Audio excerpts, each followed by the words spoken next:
안녕하세요. 오늘도 사연살롱을 찾아주셔서 감사합니다. 한 아이의 엄마이자 전업주부예요.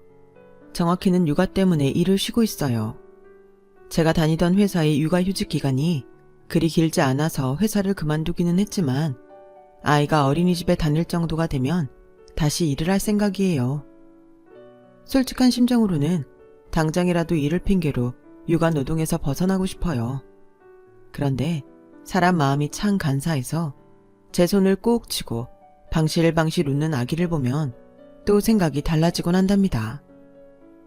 하루에도 12번씩 바뀌는 마음은 육아 중인 여성이라면 모두 똑같지 않을까 생각해요. 지금은 이렇게 육아 외에는 고민 없는 생활을 하고 있지만 불과 몇 달 전까지만 해도 저는 지옥 같은 시간을 보내야 했어요. 바로 제 시어머니 때문이었죠. 우리나라에서 고부간의 갈등은 집집마다 차이는 있어도 대부분의 기혼 여성들이 겪는 일이라서 제가 유난을 떤다고 생각하실지도 모르겠어요. 하지만 제 얘기를 들어보시면 생각이 달라지실 거예요. 저에게는 친정이 없어요. 정확히는 친정 엄마가 안 계세요. 제가 대학교 1학년 때 세상을 떠나셨거든요. 저희 엄마는 평생 아빠의 외도를 의심하면서 불행하게 사셨어요. 아빠가 결혼을 앞두고 전에 사귀던 여자를 만난 일이 있었는데 그 일로 엄마는 아빠에 대한 의심을 싹 틔우게 되었거든요. 도대체 언제까지 내가 그 일로 당신한테 의심을 받아야 돼? 내가 말했잖아. 그때 정미를 만난 건 우연이었다고. 우연? 서울 한복판에서 결혼 전날 전 애인이랑 마주치는 게 우연이라고? 그래, 내가 100번 양보해서 우연이라고 치자. 그럼 그 길로 돌아섰어야지. 왜 그냥 집까지 따라가?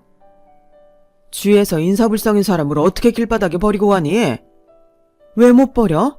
지가 지 몸 하나 간수 못할 정도로 취했으면 지 탓인데 왜 못 버려? 그년이 여전히 당신 마음에 있었으니까 당신도 거길 따라갔던 거잖아. 아니야, 아니라고. 그랬으면 내가 그냥 그 집에서 나왔겠어. 모르는 일이지. 둘이 그 집에서 무슨 짓을 했는지? 여보, 제발. 언제까지 이럴 거야? 언제까지 별것도 아닌 일로 내 숨통을 조을 거냐고. 당신 미쳤어. 완전 미쳤다고. 늘 도돌이표처럼 같은 말을 반복하며 서로에게 상처를 내던 부모님을 보면서 적어도 나는 저렇게 살지 않겠다 다짐하곤 했어요. 그렇게 불행했던 제 부모님의 결혼 생활은 엄마가 교통사고로 세상을 떠나시면서 끝이 나고 말았어요. 엄마의 장례식 내내 아빠는 한숨도 안 주무시고 엄마 영정 앞을 지키셨어요. 엄마가 살아있을 때는 그렇게 죽일 듯 싸우더니 정작 엄마가 세상을 떠나고 나니까 애틋한 마음이 생긴 건지는 모르겠지만요. 아빠, 잠깐 눈이라도 좀 붙이세요. 이러다 아빠 맞아 쓰러지시면 어떡해요? 안쓰러운 마음에 아빠한테 다가가 말을 걸었어요. 그랬더니 아빠가 눈물을 꾹 참으시며 그러더군요. 내가 네 엄마를 불행하게 만들었어. 겨우 이거 살고 갈 줄 알았다면 네 엄마 가슴에 못 박는 소리는 하지 말았어야 했는데. 애초에 네 엄마가 그렇게 된 것도 다 내 탓이다. 참 맑고 예쁜 사람이었는데 나 때문에 변해버린 거야. 가여운 사람. 아빠는 엄마의 죽음이 마치 당신 탓인 것처럼 고통스러워하셨어요. 그런데 얼마 지나지 않아 엄마에 대한 아빠의 그 감정이 싸늘하게 식어버리는 일이 생긴 거예요. 장례가 끝나고 며칠 뒤 우리 집에 찾아온 낯선 중년 남자의 말을 듣고는 아빠의 태도가 확 변해버렸거든요. 사모님 장례식 끝난 지도 얼마 안 됐는데 어쩌겠습니까? 저도 참 죄송하긴 하지만 그래도 먹고는 살아야 하니까요. 그동안 사모님이 의뢰하셨던 윤정미 씨 뒷조사에 들어간 인건비랑 이래저래 들어간 돈이 한두 푼이 아니라서요. 매달 25일이 결제일인데 사고를 당하시는 바람에 지난달 비용을 못 받아서요. 엄마는 10수년 동안 아빠의 첫사랑을 뒷조사해왔더라고요. 그 얘기를 들은 아빠는 표정이 싸늘하게 식어버렸어요. 아빠는 중년 남자한테 계좌번호를 받고는 오늘 중에 돈을 보내주겠다고 했어요. 아, 그리고 이거는 그동안 윤정미 씨 조사한 파일인데요. 혹시 필요하실지 몰라서 가져왔습니다. 사모님한테는 매달 따로 보내드렸고요. 여기 두고 가겠습니다. 중년 남자는 혹여 아빠가 돈을 내지 않을까봐 일부러 파일을 준비해온 것 같았어요. 하긴 아내가 자기 남편과 남편의 20여 년 전 애인 뒷조사를 했다는데 어떤 남편이 조사 비용을 순순히 내주겠어요. 그러니 그 사람도 답례품을 가져온 거였겠죠. 중년 남자가 돌아가고 아빠는 투명 파일에 든 보고서를 훑어보았어요.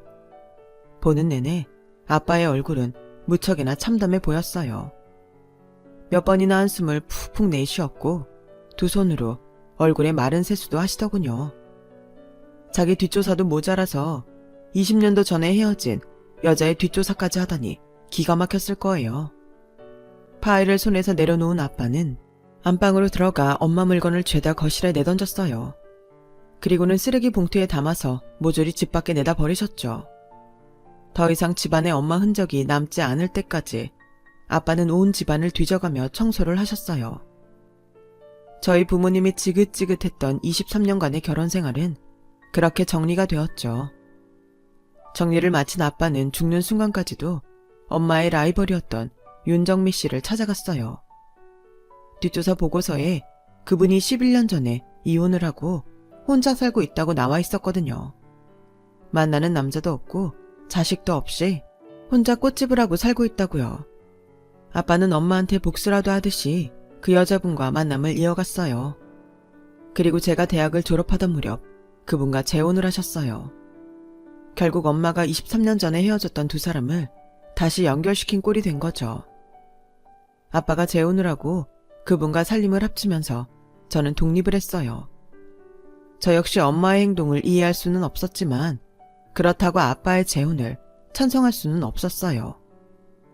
더군다나 다른 사람도 아니고 살아생전 엄마가 그렇게 증오했던 여자랑 재혼을 하다니 딸로서 도저히 받아들일 수 없었거든요. 그 두 사람과 한 집에서 얼굴을 맞대고 살 수는 없어서 따로 집을 얻어서 살겠다고 했더니 아빠는 별 말 없이 제가 취직한 회사 근처에 전셋집을 마련해 주시더군요. 그리고 언제든 마음이 풀리면 연락하라는 말도 잊지 않으셨어요. 솔직히 저는 그때 아빠가 저를 붙잡길 바랐는데 말이죠. 결국 아빠는 여자 때문에 엄마도 저도 버린 셈이었어요. 불행했던 부모님의 결혼 생활은 제 연애 생활에도 영향을 끼쳤어요. 사람을 믿지 못하게 됐거든요. 사귀던 사람이 결혼 얘기를 꺼내면 도망치듯 관계를 정리했어요. 나도 내 엄마처럼 불행해질지도 모른다는 생각에 겁이 났거든요. 그렇게 몇 번의 만남과 이별을 경험하고서 지금의 남편을 만났어요. 1년 반의 연애 기간 동안 남편이 결혼 얘기를 꺼낼까봐 조마조마했어요. 그리고 드디어 그 말을 듣게 되었죠. 미안, 난 결혼 생각은 없어. 상대가 오빠라서가 아니라 결혼 자체가 하기 싫거든. 그러니까 결혼 상대를 찾는 거라면 난 아니야. 우리 그만 만나자. 대개 이 정도 밀어내면 화를 내거나 사랑 가지고 장난치는 거냐고 한 소리 하고는 다들 돌아섰는데 남편은 달랐어요. 제가 가시돋친 말만 골라서 하는데도 바위처럼 꿈쩍도 않고 제 옆에 있더라고요. 그래서 남한테는 처음으로 저희 부모님 얘기를 했어요. 이런 부모 밑에서 자란 저한테 정이 떨어지라고요. 이렇게 해서라도 남편을 떼어낼 생각이었죠. 그랬는데 네 잘못이 아니야. 너희 부모님 잘못이지. 자식이라고 해서 부모의 잘못까지 떠안고 살 필요는 없어. 그걸 왜 네가 떠안아? 오히려 너한테 이런 트라우마를 만든 건 너네 부모인데. 부모님처럼 살기 싫다고 했지? 그럼 상대를 밀어낼 생각만 하지 말고 보란듯이 행복한 가정을 꾸릴 노력을 해. 네 인생이잖아. 남편의 말에 망치로 머리를 맞은 것처럼 멍했어요.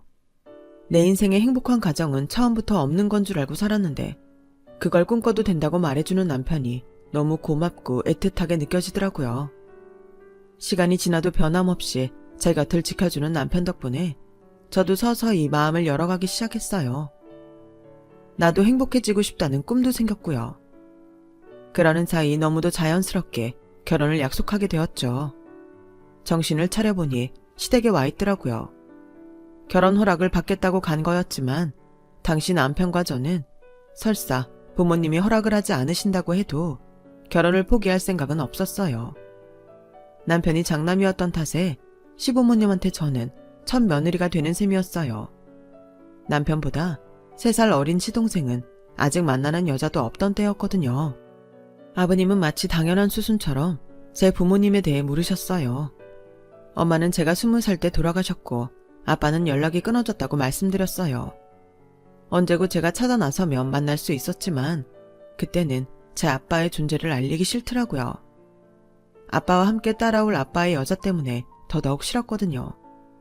그랬더니 시어머니가 인상을 쓰시더라고요. 코 하나 침배 없네. 그런 시어머니의 말을 자른 건 남편이었어요. 내가 장인장모랑 결혼할 것도 아닌데 뭐 어때요? 우리가 서로 사랑한다는 게 중요하지. 저희 결혼 허락받으러 온 거 아니에요. 결혼하겠다는 통보하러 온 거지. 이놈의 자식이? 너 지금 부모한테 협박하는 거냐? 여자에 미쳐서 눈에 뵈는 게 없어? 엄마가 널 어떻게 키웠는데 이렇게 실망을 시켜? 여보, 당신도 입 다물고 있지 말고 한마디 해요. 어머님이 안달해도 아버님은 입을 꾹 다문 채 아무 말씀도 하지 않으셨어요. 그러다 무릎 위에 마주 잡고 있던 제 손을 보셨어요. 바들바들 떨고 있는 그 손을 보시고는 툭 던지듯 그러시더군요. 지들이 좋다는데 어쩌겠어. 딱히 긍정도 아닌 그 말이 제게는 격한 찬성처럼 들렸어요. 결국 저희는 어머님의 반대에도 불구하고 결혼을 감행했어요. 아버님은 무언에 지지를 해주셨고요. 덕분에 결혼 준비는 순조롭게 진행이 되었죠. 그러다 남편과 함께 결혼식장 예약을 하러 갔는데 식장 안을 둘러보다가 버진로드를 사이로 나란히 놓인 혼주석을 보게 됐어요. 순간 살짝 흔들리더라고요. 결혼식 당일 텅 비어있을 신부 측 혼주석을 떠올리니 창피함에 얼굴이 화끈 달아올랐어요. 간사한 마음은 지금이라도 아빠한테 연락을 할까? 저를 갈등하게 만들었죠. 하지만 그랬다가는 아빠의 여자도 함께 따라올 게 뻔했고 설사 결혼식 당일엔 오지 않는다고 해도 내 부모의 치부가 시댁에 알려질까 겁나서 마음을 접었어요. 제 우려와 달리 결혼식은 무사히 진행이 되었고 신혼여행을 다녀온 뒤 본격적인 결혼 생활이 시작됐어요. 아버님의 도움을 받아서 신축 빌라에 전세로 들어간 우리는 세상 부러울 거 없이 알콩달콩한 신혼을 보냈어요. 결혼을 반대했던 시어머니는 식을 올린 후로는 자포자기한 사람처럼 더는 제게 칼을 세우지 않으셨어요. 물론 명절과 시부모님 생신 때 시댁에 찾아가면 저를 투명인간 취급을 하긴 하셨지만요. 뭐 그 정도야 참을 수 있다고 생각했어요. 괴롭히지 않는 게 어디예요.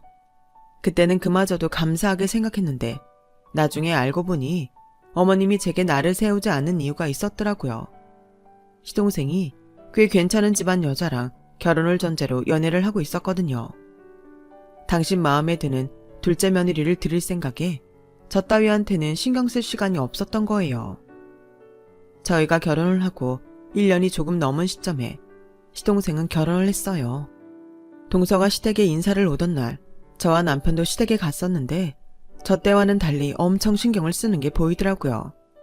일단 준비한 음식부터가 달랐고 어머님의 표정과 옷차림도 확연히 달랐어요. 마치 귀한 손님을 맞는 것처럼 모든 거에 정성을 쏟으셨더라고요. 그런 상황이 서운하지 않았다면 거짓말일 거예요. 남편은 슬쩍 제 눈치를 보고는 어깨를 톡톡 두드려 주더라고요. 신경 쓰지 말라는 표현이었어요. 동서는 한국에서 대학을 졸업한 뒤 영국에서 석사학위를 받고 다시 한국 모교에서 박사학위를 땄다고 했어요. 현재 서울에 소재한 대학 몇 군데에 강의를 나가고 있다고 했죠. 교육자 집안 딸로 동서의 아버님도 대학 교수시고 할아버지도 지방의 모 대학 총장까지 지내셨다고 했어요. 동서의 친오빠도 미국에서 대학 교수로 있다고 했고요. 화려한 집안 스펙의 어머님은 마치 신분 상승 티켓이라도 거머쥔 사람처럼 좋아하시더라고요. 세상에, 어쩜 집안이 이렇게 귀티가 나니? 그런 집안에서 자라 그런가? 우리 둘째 며느리는 어쩜 이렇게 고상하니? 아가, 우리 집에 잘 왔다. 난 네가 아주 마음에 들어. 앞으로 고부가 아니라 친정엄마랑 딸처럼 지내자꾸나. 저와 동서가 자란 환경이 다른 만큼 시어머니의 반응도 완전히 달랐어요. 동서는 혼전 임신 중이었는데도 어머니께는 전혀 문제될 게 아니었죠. 요즘엔 그런 거 흠으로도 안 친다. 난 오히려 일찍 찾아온 축복이라고 생각해. 그러니 아가, 넌 그저 몸조리나 잘 하렴. 만약 제가 임신한 채 인사를 드리러 왔더라면 어머님이 어떻게 하셨겠어요? 안 봐도 비디오죠. 천박하다느니, 보고 배운 게 없어서 그렇다느니 날카로운 말들로 제 가슴을 후벼댔겠죠. 그런데도 동서한테는 혼전 임신마저도 흠이 아닌 축복이 되더라고요. 시동생의 결혼 후 어머님은 사사건건 저와 동서를 비교했어요. 비교라기보다는 잘난 작은 며느리를 핑계로 보잘것없는 큰 며느리를 상처 입히는 거였지만요. 넌 결혼한 지가 언젠데 애 소식이 없니? 변변치 못한 너 때문에 우리 집 서열이 엉망이 되졌니? 구제불능 같으니라고. 넌 어쩌면 하나부터 10까지 내 마음에 드는 구석이 없냐? 그것도 체주라면 체주다. 동서의 혼전 임신은 저를 구제불능 며느리로 만들었어요. 그리고 얼마 뒤 어머님의 대단한 작은 며느리 사랑 탓에 저는 괜한 일까지 떠안게 되었죠. 큰애야, 너 노량진 시장에 가서 싱싱한 꽃게 사다가 게무침 좀 해라. 작은 애가 지난번에 네가 한 게무침을 먹어보고는 그게 자꾸 생각난다지 뭐냐? 아, 하는 김에 작은 애 좋아하는 육전도 좀 부쳐서 가져다 주고 새콤달콤하게 무침 부추도 곁들여서. 게무침을 시작으로 어머님은 저를 시켜 동서 입맛대로 음식을 해다 바치게 하셨어요. 음식 솜씨가 없는 어머님한테 저는 돈 안 들이고 편히 쓰기 좋은 도움이나 마찬가지였죠. 퇴근 후에 미친 듯이 서둘러 음식을 해다 바치거나 쉬는 날 모처럼 늦잠을 자려다가 어머님 전화에 동서 집으로 달려가기를 반복했어요. 먹고 싶다는 건 또 뭐 그리 많은지 재료비만 해도 저희 집 식비를 훌쩍 넘어서더라고요. 그렇다고 그 돈을 시어머니한테 받을 수도 없고 동서한테 받을 수도 없고 난감하더라고요.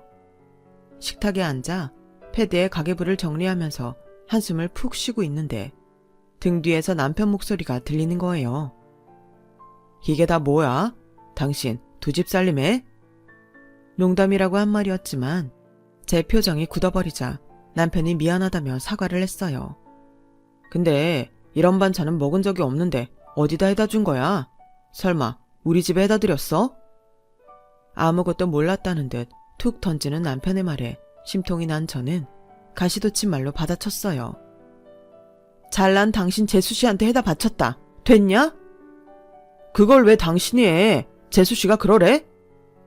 결국 그날 저는 그동안 어머님이 저를 시켜서 동서한테 음식을 해다 나르게 한 사실을 죄다 실토했어요. 얘기를 들은 남편은 금방이라도 터질 것처럼 벌건 얼굴로 겉옷을 집어들더니 현관을 나섰어요. 저도 허겁지겁 지갑을 들고 따라 나섰죠.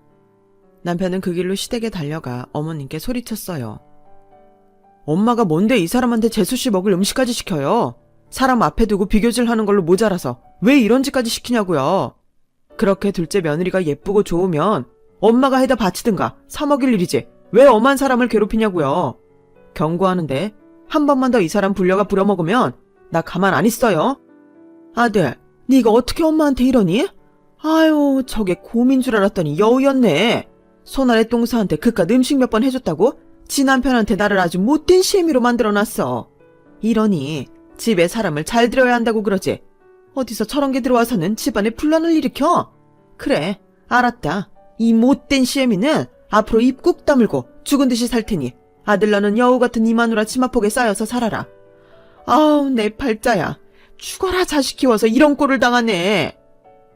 눈물까지 뚝뚝 흘리며 신세한탄을 하는 어머님을 보자 남편도 더는 말을 할 수 없었어요. 그때였어요. 남편의 호출을 받고 시동생이 달려왔더라고요. 남편은 시동생이 혼자 온 걸 보고는 화를 냈어요. 재수씨는 같이 안 왔어?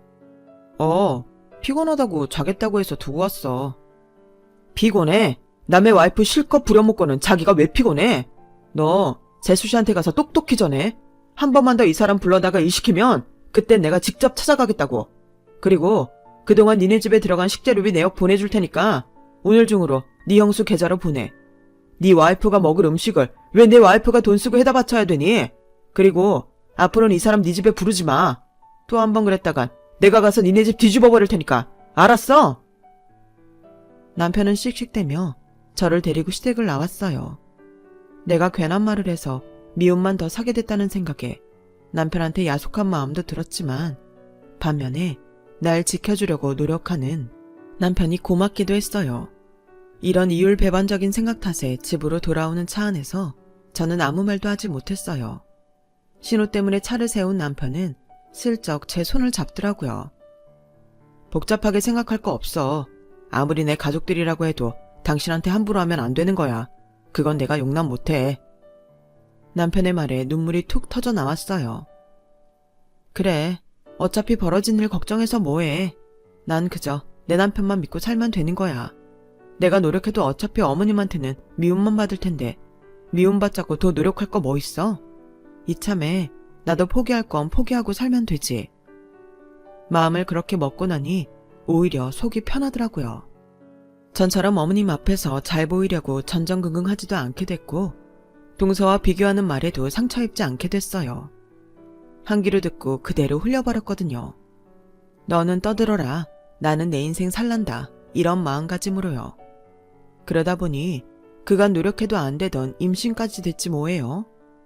그동안 내심 아이를 기다려왔는지 남편은 저를 끌어안고 거실을 빙빙 돌기까지 했어요. 그리고는 본가에 전화를 해서 제 임신 소식을 전했어요. 그런데 그렇게 손주 타령을 하시던 어머님 반응이 뜨뜻미지근한 거 있죠. 결혼을 했으면 애를 갖는 게 당연한 거지. 그게 뭐 차랑이라고 이 밤에 전화를 해. 암튼 알았으니까 몸조리나 잘하라고 그래라. 스피커폰으로 흘러나온 어머님 목소리에 한참 들떴던 마음이 푹 꺼져버렸어요. 남편은 자기가 괜한 짓을 했다 싶었는지 좋은 말로 둘러대더군요. 엄마가 좋으면서 괜히 저러시는 거야. 신경 쓰지 마. 신경 안 써. 난 앞으로 우리 아기만 생각할 거야.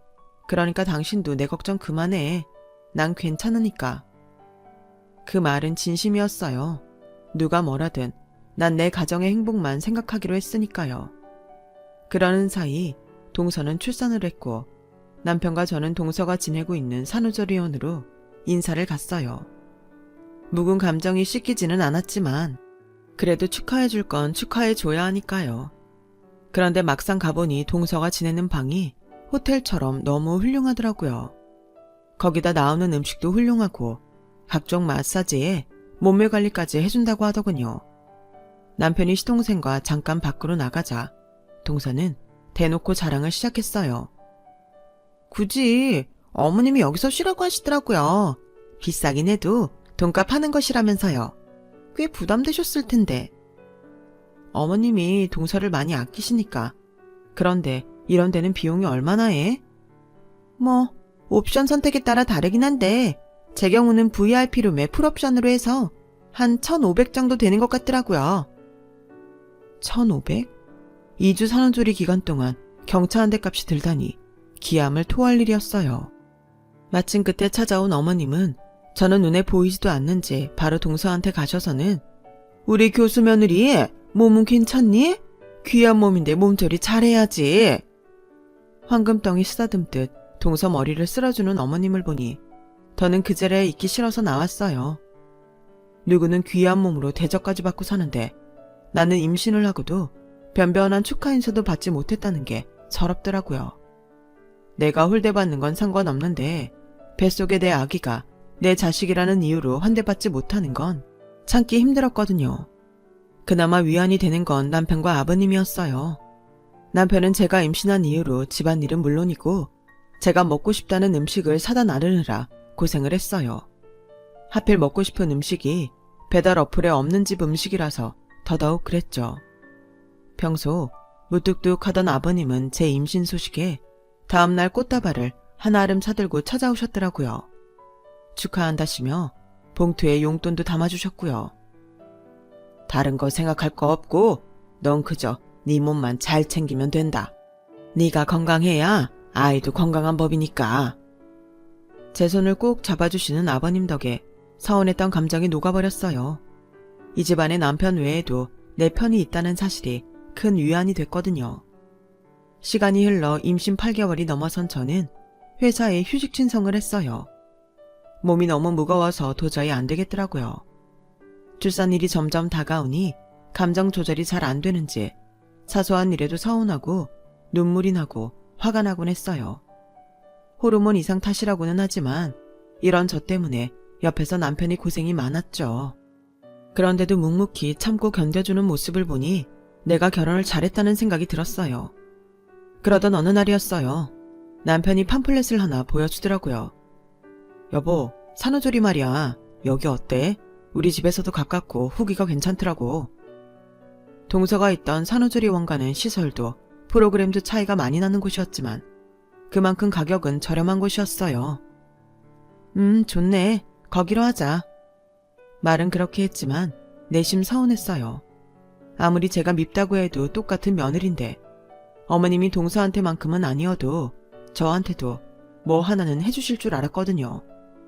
그런데 어머님은 출산일을 앞두고도 아무런 말씀이 없으시더라고요. 바라지 말아야 실망도 안 한다는 걸 알면서도 말이죠. 그렇게 저는 출산을 했고 3.1kg의 아들을 낳았어요. 순간 돌아가신 엄마가 생각나서 한참을 울었어요. 얼마나 울었는지 병실로 돌아왔을 땐 눈을 뜨기 힘들 정도로 퉁퉁 부어 있었어요. 산후조리원으로 옮긴 이후로는 그곳 프로그램에 따라 움직였어요. 주변 산모들과도 많이 친해져서 이런저런 정보 공유도 했는데 그러다 보니 친정 엄마에 대한 얘기가 빠지지 않았어요. 그중에 유일하게 엄마가 없던 저는 부러운 마음을 내색 안 하려고 노력해야 했죠. 친정엄마들 뿐만 아니라 시어머니들도 며느리 사랑을 실천하셨는데 보석을 선물 받은 사람들도 있고 금일봉을 받은 사람들도 있더라고요. 저는 뭘 받았냐고요? 전 제 시어머니한테 미역국 10팩을 받았답니다. 그것도 아버님한테 한 소리 듣고 억지로 보내주신 거였어요. 네가 친정이 있기라니, 친정엄마가 있기라니. 그래서 내가 미역국 좀 사서 보냈다. 비싼 거니까 고마운 줄 알아.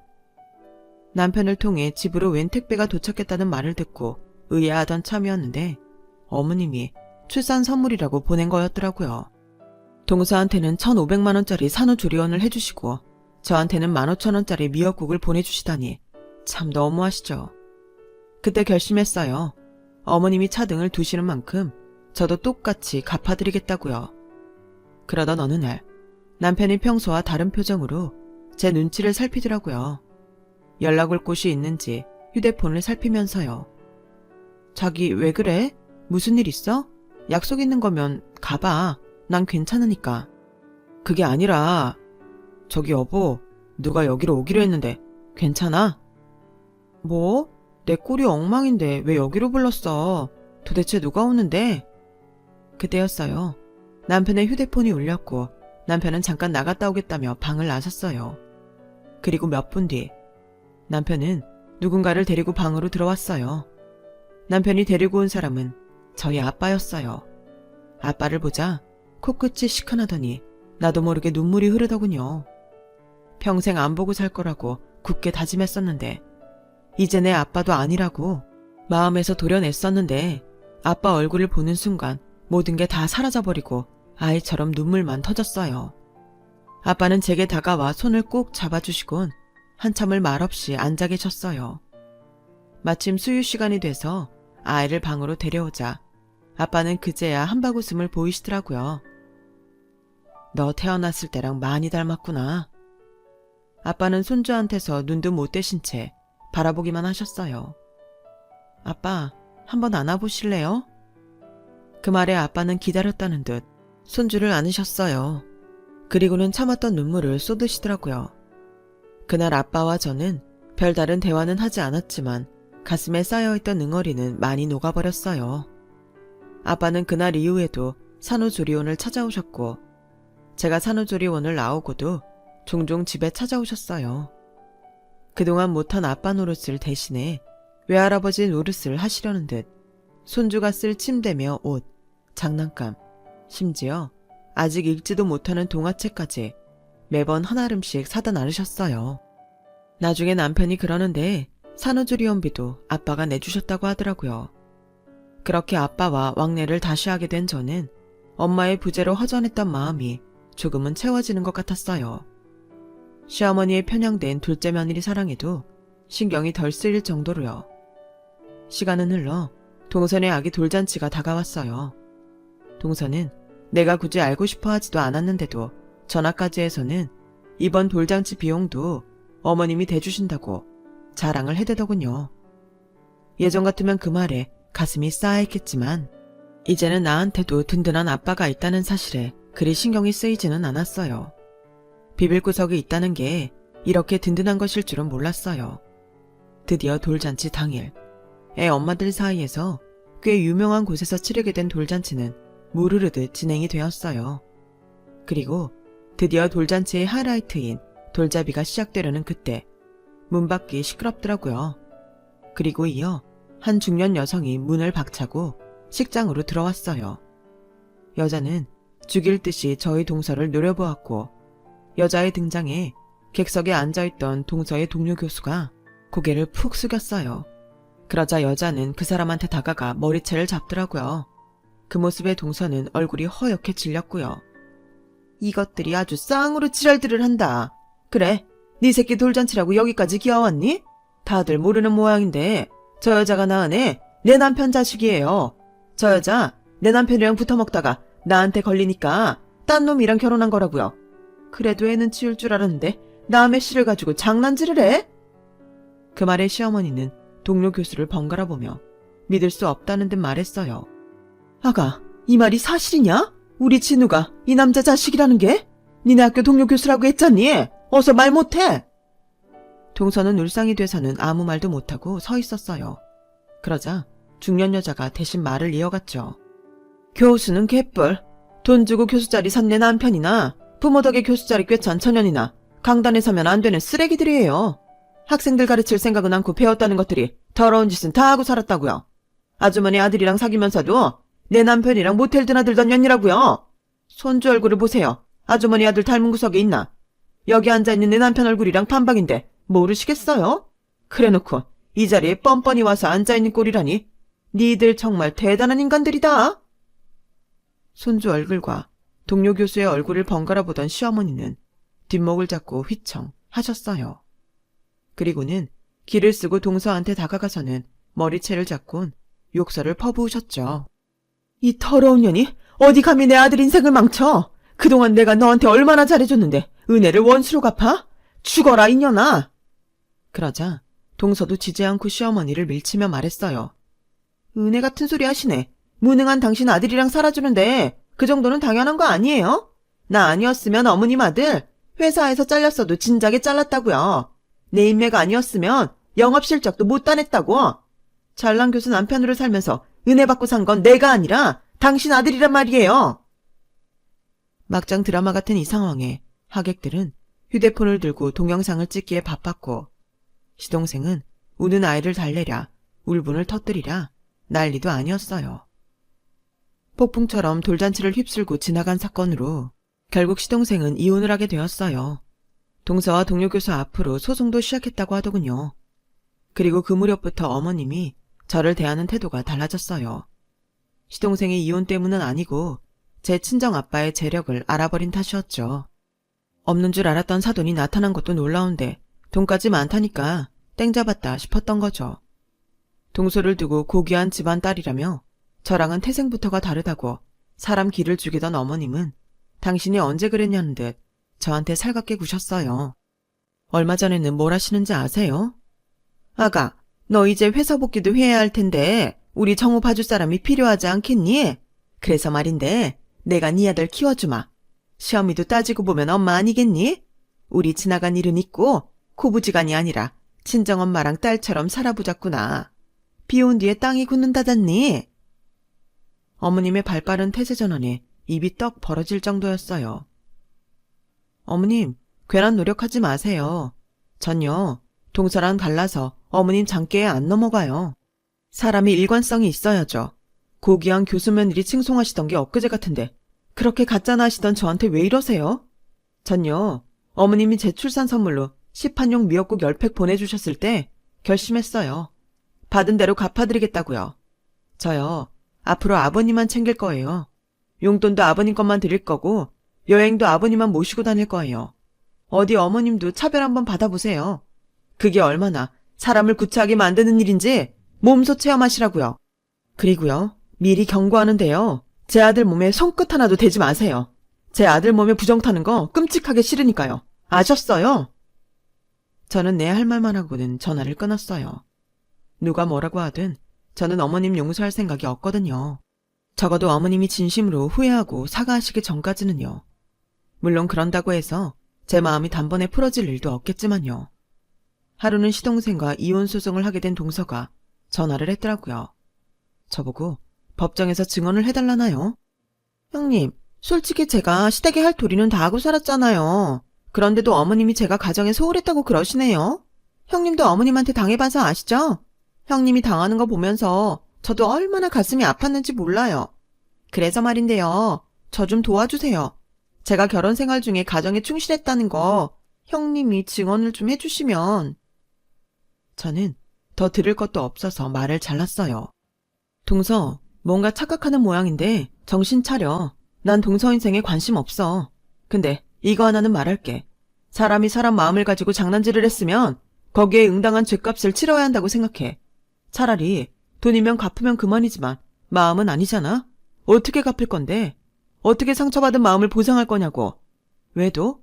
하는 건 쉽지. 근데 남의 가정 깨는 년놈들은 지들 쉬운 건 잘들 하면서 책임은 안 지려고 들더라. 어머님이 나한테는 몰라도 동서한테는 잘하셨잖아. 그런 사람 마음 가지고 장난질했으면 어머님이 마음 풀릴 때까지 당해드려. 그게 도리야. 네가 구질구질하고 더럽게 산 죗값이라고 생각해. 그리고 앞으로 나한테 전화하지 마. 내 눈에 넌 인간으로 안 보이니까. 그날 이후 동서는 제게 전화를 하지 않았어요. 평소 자신이 무시하던 제게 그런 말을 들었으니 자존심이 상하게 했던 모양이에요. 그렇게 저는 절 괴롭히던 시어머니와 잘난 동서한테서 벗어날 수 있었어요. 그리고 제게 주어진 일상을 살게 되었죠. 육아와의 전쟁이죠. 잠도 부족하고 먹는 것도 부실하지만 그래도 이 순간이 행복한 건 내가 내 부모님과는 다르게 살고 있다는 자부심 때문일 거예요. 그래서 더 노력하려고요. 제 행복은 제 손으로 지키기 위해서요. 지금까지 제 사연을 들어주셔서 감사드려요. 들어주신 분들 감사드리고 항상 행복하세요. 여러분, 사연 댓글에 응원과 현명한 조언 부탁드려요. 좋아요와 구독은 저에게 큰 힘이 됩니다. 오늘도 좋은 일 가득하세요.